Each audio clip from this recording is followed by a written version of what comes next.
Hi guys, Monica coming at you from Nerd News Social. Taking a look at one of Sony's newest products. This is the vertical grip with the wireless remote functionality for most of Sony's ILC cameras. It has a couple of buttons on the side, one on the front. The one on the front turns it horizontally. It locks in position every quarter turn, so you don't have to worry about it like moving or jiggling. It's very, very sturdy in that. And then the one on the side here rotates it on the y-axis. And it's, like I said, very, very sturdy, locks into place, which I love. This grip, very comfortable to hold. Doesn't put a lot of weight on you. I was holding it for maybe a couple hours when I was playing around with it yesterday, and while I looked at the pictures for it, and it didn't really look super duper comfortable to like grip or hold because it looked kind of like long and flat, but it actually does sit in my palm quite well. And I have probably a medium to large sized hand compared to most people. So if you have bigger hands, like this might still be pretty comfortable. If you have smaller hands, it might not sit so well for you. But holding it, I can reach all of the buttons very easily. I can also reach those buttons very easily by just holding it single-handedly. I was able to press it and I can turn it one-handed if I wanted to. I don't know why I would do that. It's a little dangerous for the camera. But it's possible if you felt comfortable with that. It does work with, like I said, most of the ILC cameras. I have a 6600 on it right now. I did test it with a 6500. It does not work with a 6500. You have to have the ability to do remote Bluetooth on your ILC in order for it to function. So to turn it on, you screw this guy onto the camera mount on the bottom of the camera using the little wheel, tighten it up.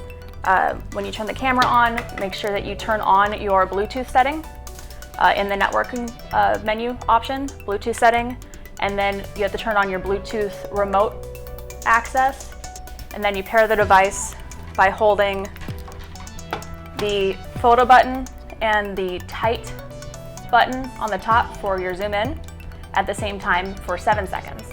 I don't know if my internal counting is different from most people's internal counting or from like clocks, but it felt like a lot longer than 7 seconds when I was holding maybe like 10 or 12 seconds.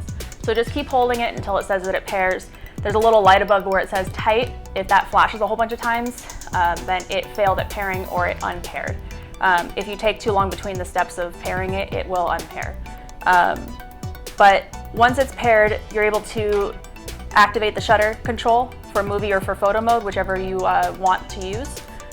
You have a custom button here that you can program and tight and wide to zoom in and out. Now it's important to note that the tight and wide is only going to work with a lens that has that functionality. So the lens that I have on here is a kit lens and it's optical zoom only, so it's not going to work with this lens. But with that being said, even though that's not going to work on this, it's still a really, really great vlogging camera and really great for traveling. So if I wanted to, I would be doing selfie mode like this. I could hit photos for traveling, like, hey, in front of the Eiffel Tower, and then snap a shot, and it's like way, way easier than trying to do it by holding the grip, or using the phone is a lot better quality than using the phone. If I wanted to shoot a vlog, you can hit the movie button on the front. Very, very easy to do. Just make sure you have all your movie settings already set up in this, so it's just kind of a one-punch go kind of thing. Previously, I was just using the phone app to control it and say, all right, go.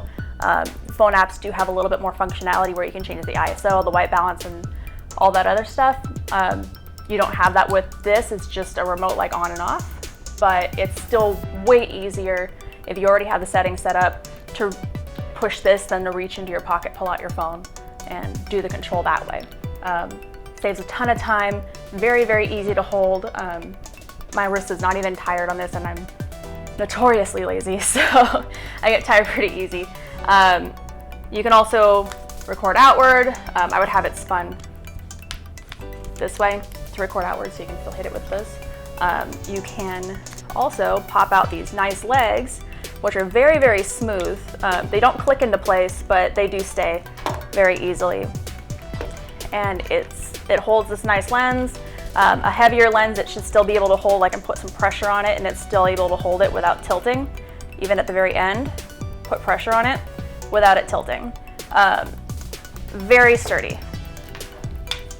And even in the mode with it on the tripod, you can still control where the positioning is if you wanted to do that and move it around with full functionality, which is super cool.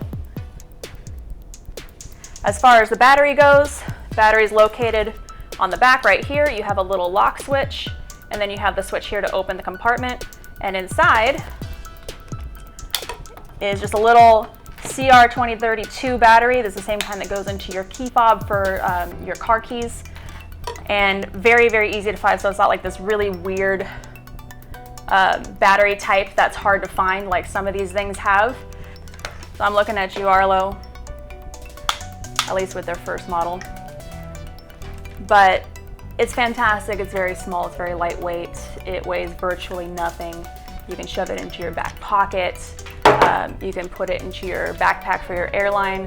Like, this is just super duper easy to carry around. Highly recommend it. Thanks to Sony for letting us take a look at this guy. Cannot wait for it to be on the market, honestly. Like, this thing could be honestly a lifesaver for people like me, for people who love to travel, for people who travel a lot, for work or business, but also like to do side stuff for entertainment. This would be phenomenal for getting a little bit more out of your selfie videos, a little bit more out of your travel vlogging videos, a little bit more for your Instagram, as far as quality goes, without having to mess around in the settings for here, or without having to whip out your phone and control the camera virtually through that, remotely through that, and without having to use the garbage quality that most cameras on phones give you these days. While GoPros are super nice, will not ever speak bad about a GoPro.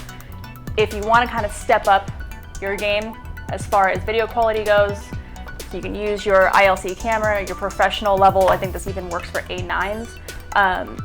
This guy is really going to make your life a million times easier. Thank you for joining me for this video. I really hope that you enjoyed the review of Sony's new vertical remote control grip for their ILC cameras. A lot of different companies that we ran into at CES gave us a bunch of stuff to review and do unboxings for, so you're going to be seeing a lot more videos coming soon. And to make sure that you actually get to see them, make sure that you like, subscribe, and hit the little bell down there to get notifications for when they release.